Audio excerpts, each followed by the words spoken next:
সভ্যতার দুই শ্রেষ্ঠ প্রতিনিধির স্মৃতিধন্য এক তীর্থক্ষেত্র। আজ থেকে ১৬৫ বছর আগে ১৮৬১ সালে ২৫শে বৈশাখ জোড়াসাঁকোর ঠাকুরবাড়িতে জন্ম নিয়েছিলেন এমন এক মানুষ, যিনি বাংলা সাহিত্যকে বিশ্ব সাহিত্যের মর্যাদায় প্রতিষ্ঠিত করেন। তিনি আর কেউ নন, বিশ্বকবি রবীন্দ্রনাথ ঠাকুর। আর ১৮৯৯ সালের ১১ই জ্যৈষ্ঠ বর্ধমানে চুরুলিয়ায় জন্ম নিয়েছিলেন এমন এক অগ্নিপুরুষ, যিনি সাম্য, মানবতা ও বিদ্রোহের ভাষা হয়ে উঠেছিলেন। তিনি আমাদের জাতীয় কবি কাজী নজরুল ইসলাম।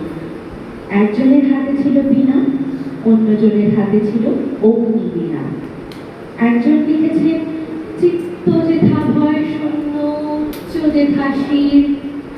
অন্যজন ঘোষণা করেছেন বলবীর, বলো উন্নত মমশির।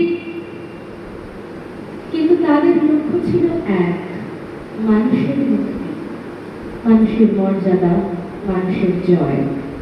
আজকের অনুষ্ঠান সেই দুই মহামানবের প্রতি আমাদের শ্রদ্ধাঞ্জলি।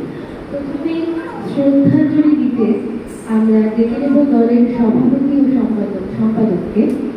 তারা মাল্যদানের মাধ্যমে আজকের দুই কবিকে শ্রদ্ধাঞ্জলি জানাবেন।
একটি অত্যন্ত সুন্দর ঘটনা দিয়ে শুরু করি আজকের অনুষ্ঠান।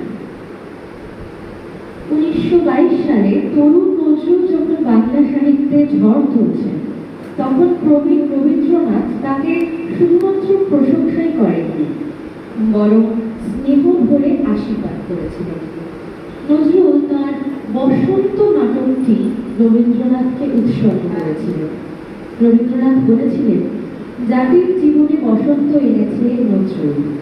দুই কবির এই পারস্পরিক শ্রদ্ধা আমাদের সংস্কৃতির এক উজ্জ্বল অধ্যায়। শুরু করা যাক আজকের সান্ধ্যানুষ্ঠান। রবীন্দ্রনাথের গান বাঙালির জীবনের প্রতিটি ঋতু ও অনুভূতির সঙ্গী। প্রেমে, পূজায়, প্রকৃতিতে, বিচ্ছেদে সবখানি রবীন্দ্রসঙ্গীত। অন্যদিকে নজরুল রেখে গেছেন তার রচিত ঠুমরি, কাওয়ালি ইত্যাদি ইত্যাদি। শুরু করা যাক আজকের অনুষ্ঠান একটি উদ্বোধনী সঙ্গীতের মাধ্যমে। উদ্বোধনী সঙ্গীত পরিবেশন করতে আসছে আমরা অন্তর্গাত্রী শিশু কিশোর বিভাগের তৃষিতা মণ্ডল।